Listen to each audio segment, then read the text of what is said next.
Hello, and welcome to the final episode of the Woman of Faith in Leadership podcast.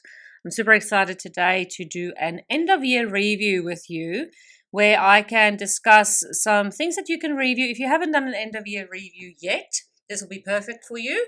And maybe you can even go back to this episode next year, maybe at the beginning of December. You can listen to this episode again or maybe do a rerun.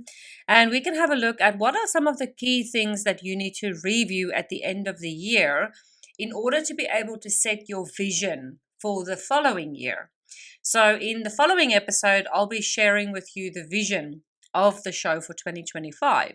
So every single leader also needs a vision. You need a vision. Even the people that you line manage that are in leadership positions, even they need their own vision as a leader. So I hope that this episode will help you. I know that it will. And these questions, get a pen and paper handy or a notebook and pen because you're definitely going to need it. You might also have to pause me, go and grab a coffee, go and grab a smoothie, iced tea, whatever it is that you like. And let's jump in and do an end of year review.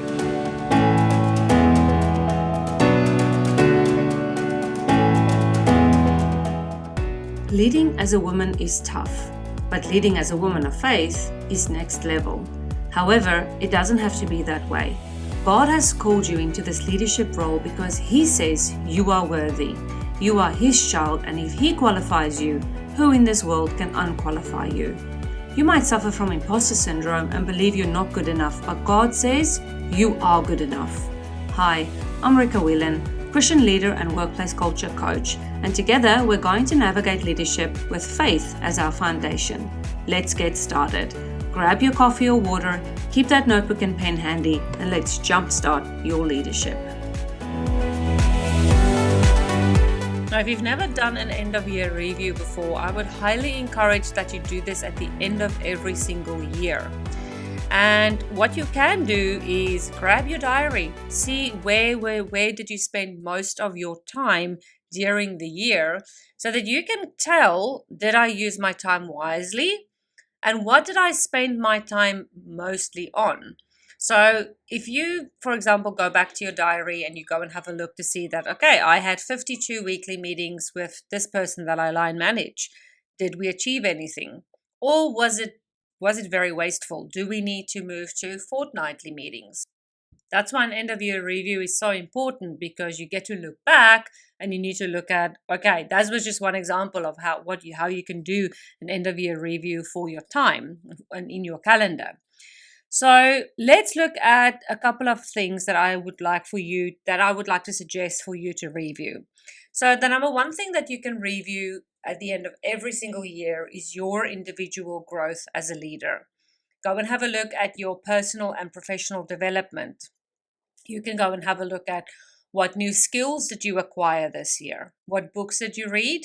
And I hope that at the end of every single book that you read, you also go and do a reflection to say, okay, what are the takeaways that I really want to take away from this book? Because books are great, but sometimes they've got 50 ideas in, and we can't always implement 50 ideas. It's not realistic. So what books did you read and what lessons did you learn from those books? And then did you attend any conferences or workshops? And again, you do a reflection after every conference or workshop and determine, okay, what is it that I can implement immediately, short term? Maybe there's something that you need to implement on a long-term basis. Okay, so that's your personal and professional development. You can start there. And then in terms of your well-being, how did you prioritize your physical and mental health this year? Did you take enough time to rest and rejuvenate?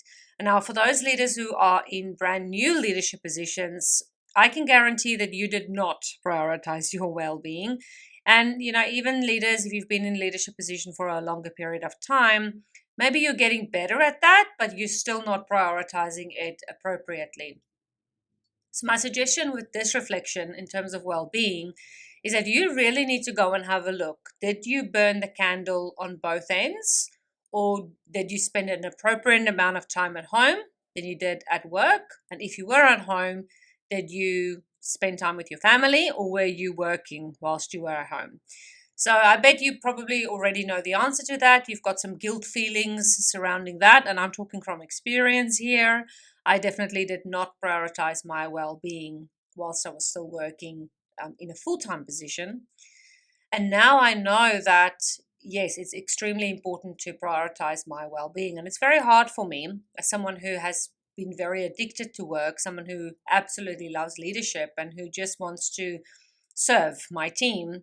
It's been really, really, really hard to take a step back and say, okay, well, I need to prioritize my own well being. Although I do want to serve my team and I want to give and I want to help them, I still need to prioritize me, because the saying is you can't pour from an empty cup. So therefore, you do need to take time to fill your own cup to ensure that you are not pouring from an empty cup, but that you can give to your team by actually filling your own well-being cup as well. So then the next thing that I would like for you to go and reflect on when it comes to your individual growth is your value alignment. Did your actions align with your personal and professional values this year? Tough question. Very, very, very tough questions. And are there some actions that didn't align? So you would know, because sometimes we do things and then we feel, like you lie awake at night thinking about that thing that you did, thinking I should not have done that, I should not have said that. And why is that? Because it does not align with our values. It just doesn't. So therefore, that is a very, very important question. And then the follow-up question to that is, were there any instances where you could have better embodied your values? So go and think about those circumstances, go and think about those actions that you took. And you're going to use this to improve yourself in the next year, because we all make mistakes. Nobody's perfect. Absolutely no leader in this whole world is perfect. Okay. So then I'd like for you to move on from your individual growth to team performance. Look, there's lots more that you can go into, and I've asked you a lot of loaded questions. There's probably a lot more that I can ask you and give you prompts, but I think that that's a good starting point, because that'll possibly unravel a couple of other things that you'd like to look at and explore as well. Then when it comes to your team performance, let's have a look at your team's accomplishments. Okay. What significant milestones did your team achieve in the past year? Did they exceed or meet any key performance indicators? Did they maybe move from the storming phase into the norming phase? Or maybe they moved from the norming phase into the performing phase? And if you don't know what I'm talking about there, I'd highly recommend that you go and listen to episode number 13, which is the 5 stages every team goes through, which is the Tuckman model and theory. So definitely go and have a listen to that episode. So that is a huge milestone. So what milestones did your team accomplish this year? And remember to share those accomplishments with your team. You might have done that already, but go and write them down and be proud of them, because they are an accomplishment. But then the tough stuff. What were the challenges? The challenges that your team faced this year? What were their biggest obstacles? And how did you and your team overcome them? So maybe there was a new team member that came on board. Maybe there was changes within your system that needed to change, or maybe you onboarded a brand new policy or a brand new procedure, or maybe you guys had to adopt a new procedure, and that was very tough for the team, because some of those team members have been working there for 15 years, and to change that procedure was very, very tough for them. Maybe somebody went through a really tough time personally and it affected the team. Maybe one of your team members passed away. I know someone who works with a team where somebody passed away, and that's really, really tough on the team. That team will be in mourning for a very, very long time. But also I feel really sorry for the new person having to enter that team, because that team has now gone through a terrible time together, and they've mourned together, and now the new person has to come in, and they'll be a little bit excluded because they didn't know the person who passed away. So those are all sorts of types of obstacles or challenges that your team could have faced this year. Maybe it was something financially. Maybe it was a team member that everybody loved leaving. So there's so many challenges that your team could face. Maybe the team was in the storming phase the whole year long. Maybe they just couldn't get along, and all you had to do was fight fires the whole time. So go and write those down, and I think it's important that you note those so that for next year you can set a vision surrounding that. Then in terms of team dynamics, how did your team function as a unit? Were there any communication breakdowns or conflicts that needed to be addressed?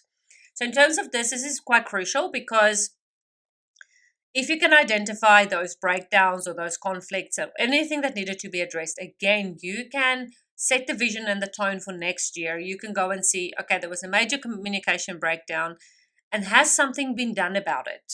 Okay, yes, the team might have moved on and they're now communicating well, but remember that can happen again in the future.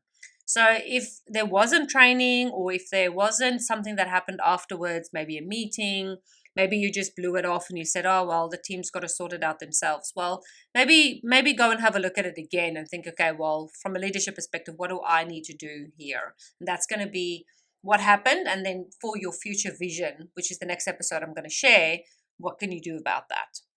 So in terms of, so let's move on. So we've done your individual performance, you as a leader, or your individual growth.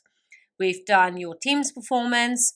And now let's have a look at leadership effectiveness. And this is the last one that I'd like to share with you today. I've given you a lot of questions. I'll put the questions as well in the show notes so that you can go and have a look at them and work through them in with some tools or techniques. So I'm going to share those tools or techniques next.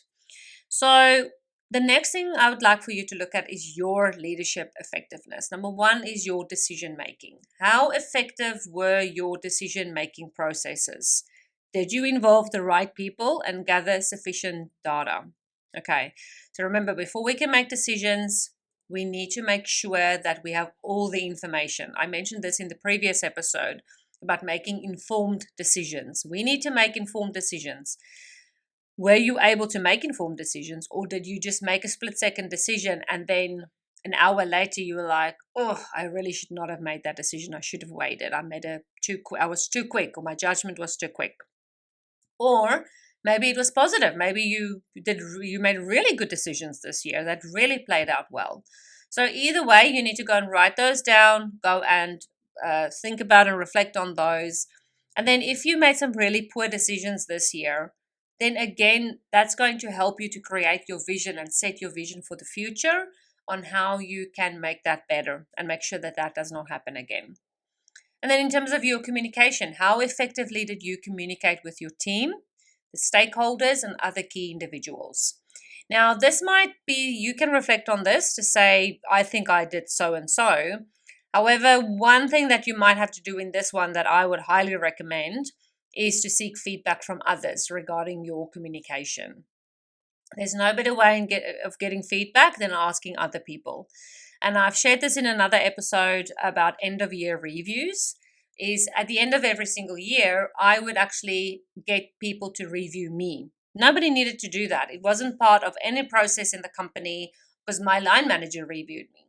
But I actually would go and seek from some of the people that I line managed who were leaders and people who were non-leaders, so that I can get a full picture of what people thought about the way I did my leadership. And so some very valuable information came out there, things that obviously rubbed me the wrong way.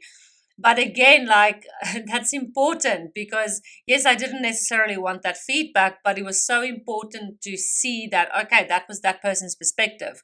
Why did they think that? Was it because of a lack of communication?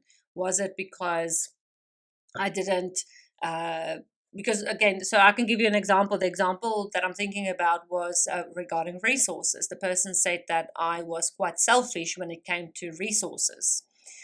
And so, yes, that rubbed me the wrong way because I don't see myself as a selfish person, not at all. And the word selfish, again, has that negative connotation. And so I went to go and think about that. Number one, I was first very cross about that. I'll be honest. Like I've always said that I'm nothing but honest on the show. I did get not angry. I wouldn't say I was angry, but I felt cross and a bit disappointed that somebody would think that of me. And so I went to go and think about it afterwards. And I thought, well, maybe let me go and have a look. Was there ever a resource request that came through that I denied without having sufficient information? Maybe I was biased towards this person. Maybe whenever they requested something, I only denied their request, but I accepted other people's requests. So I actually went to go dig a little bit deeper just to find out, okay, like what was going on. And personally, I mean, I couldn't really find anything, but I still had to respect the fact that that person felt like that. And so moving forward, I ensured that I didn't come across as selfish. Again, like that was one person's perspective. It wasn't necessarily every single person in the company's perspective, but I made sure that, okay, the way I deal with resources in the future, maybe I need to rethink that. So yeah, I think that it's important that we look at these things and we get feedback from other people. And also, sometimes we do need to also let feedback just be feedback. We don't always necessarily need to do something with that feedback, especially if it doesn't come from your line manager, and especially if it could actually just be a disgruntled employee who's giving you that feedback. So I also do think that we do need to take some of the feedback with a pinch of salt, but I think it's important that we take the feedback nonetheless, because there might be something really valuable in that.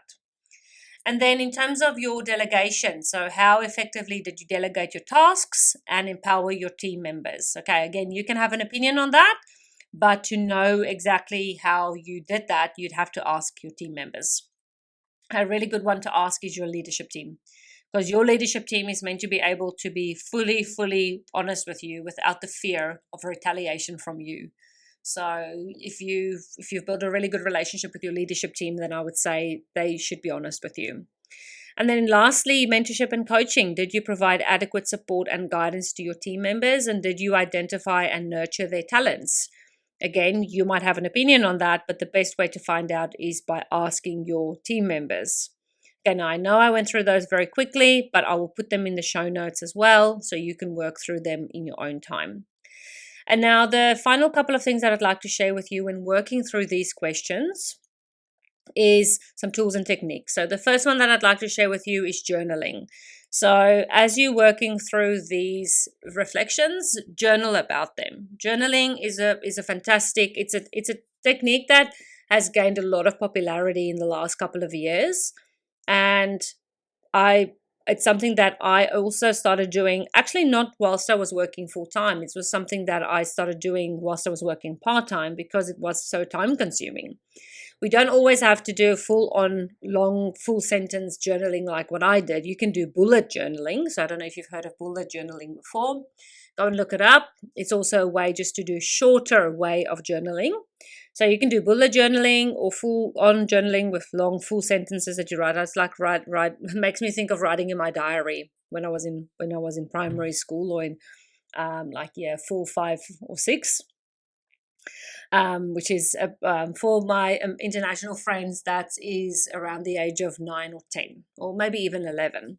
So yeah, so journaling, you can do that, or bullet journaling, which is just a shorter version of that. Okay, so you can journal your reflections, your thoughts, your feelings throughout the year at the end of year review process. And then the next technique that you can follow is mind mapping. So mind mapping, again, a much shorter technique, and you can use mind mapping to visually represent your thoughts and your ideas, identify those challenges, those really good things that you had throughout the year, things that you did really well. And then you can also use it to brainstorm new possibilities. So I absolutely love mind mapping for brainstorming sessions. I love the visual side of brainstorming, and then using that mind map to set a vision. So I've been spending some time working through what everyone that did speak to me from the show, the listeners who put up their hand, whom I spoke to, working through all of that. And a really good way to do that was through mind mapping, putting all those thoughts and feelings together and saying, okay, how many people spoke about this topic, or how many people said that this was a big desire for them as a leader, or how many people said that this was one of the things that they struggled with the most. And so putting all those keywords together and thinking, okay, what episodes can I make of this? And I'll be sharing a little bit more about that in the next episode as well. And then the final tool or technique that I'd like to share with you is something that I already shared in the previous section, and that is 360-degree feedback. So please consider seeking feedback from your peers, your superiors, or your line managers, and direct reports, those people you line manage, to gain a more comprehensive understanding of your leadership skills and your effectiveness and things that you can do better or should stop doing altogether. So there's nobody who knows you better than your team. It's great to have a line manager who gives you feedback as well. I do not discredit the line manager, but I often feel that, depending on your position, especially if you're in a middle management position, which most of you are from the listeners that I spoke to, which is very interesting. Most of you are in that middle management position. Your line manager doesn't necessarily see you do your work. You see your team doing their work, hence the reason why you can give them feedback. But quite often, your line manager doesn't actually sit there and watch you while you do your job.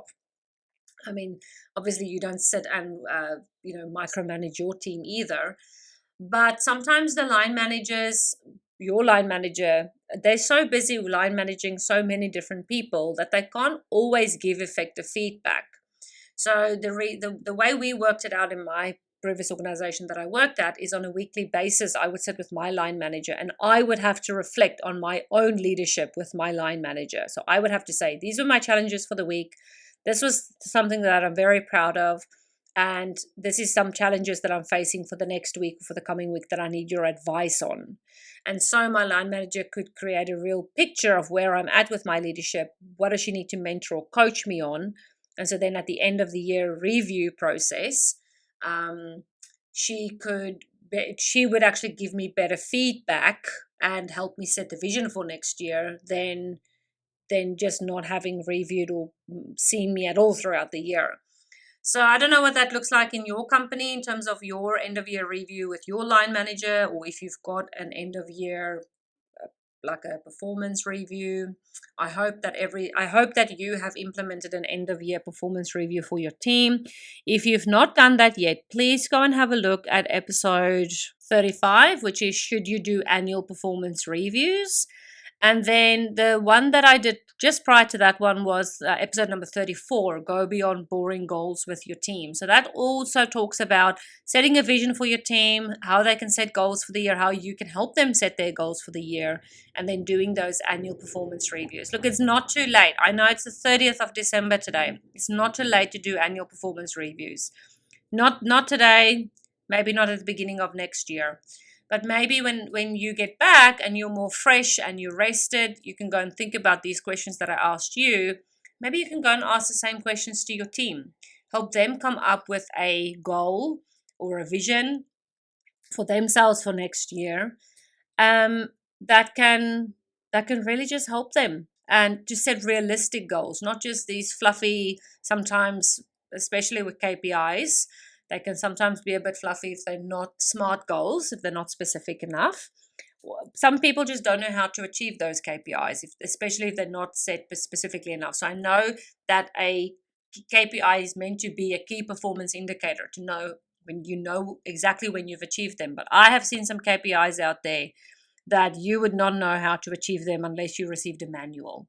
So let's make those goals smart. Let's make them specific. Let's make them measurable. Let's make them achievable. Let's make them relatable. And let's make them timely so that your team knows exactly what to expect and how to achieve those goals.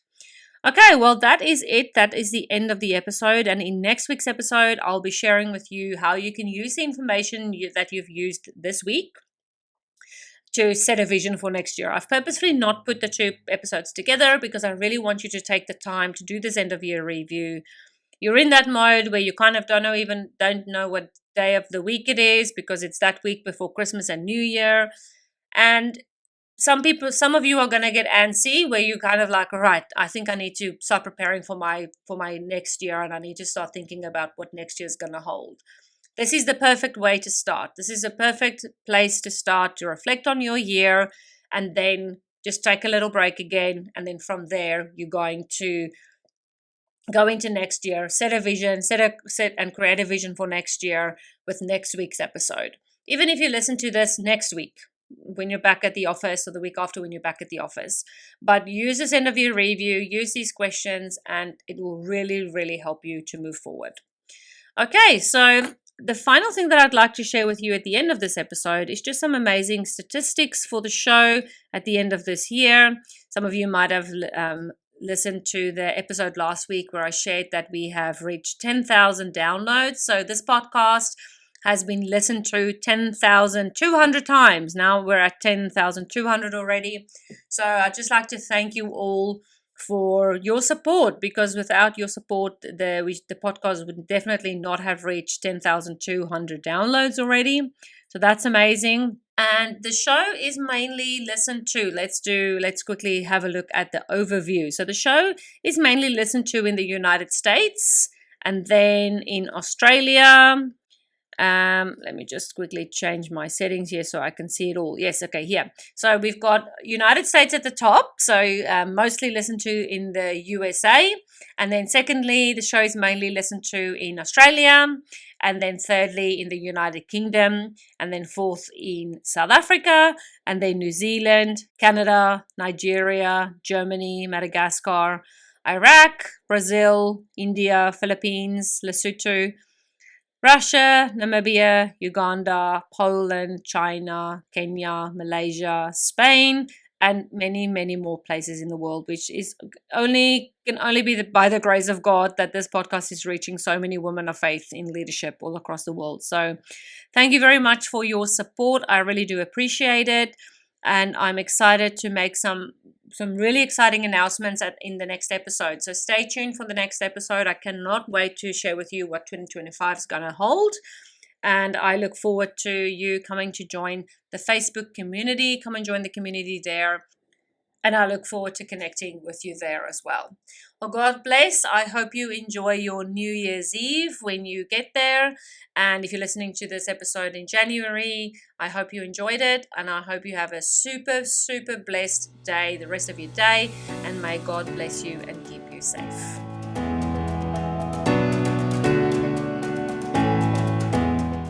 Thanks so much for listening. If this podcast blessed you in some way, the number one way you can thank me is by leaving a review. Your feedback means the world to me and lights me up every single time when I read it, and it makes me want to keep going. So please leave a review, and your review will also help other Christian women in leadership find the answers they are looking for. So whether you're on Spotify or Apple Podcasts, scroll down to the review section and leave that review. Then head over to womenoffaithinleadership.com and join our free Facebook community, and I look forward to engaging with you there.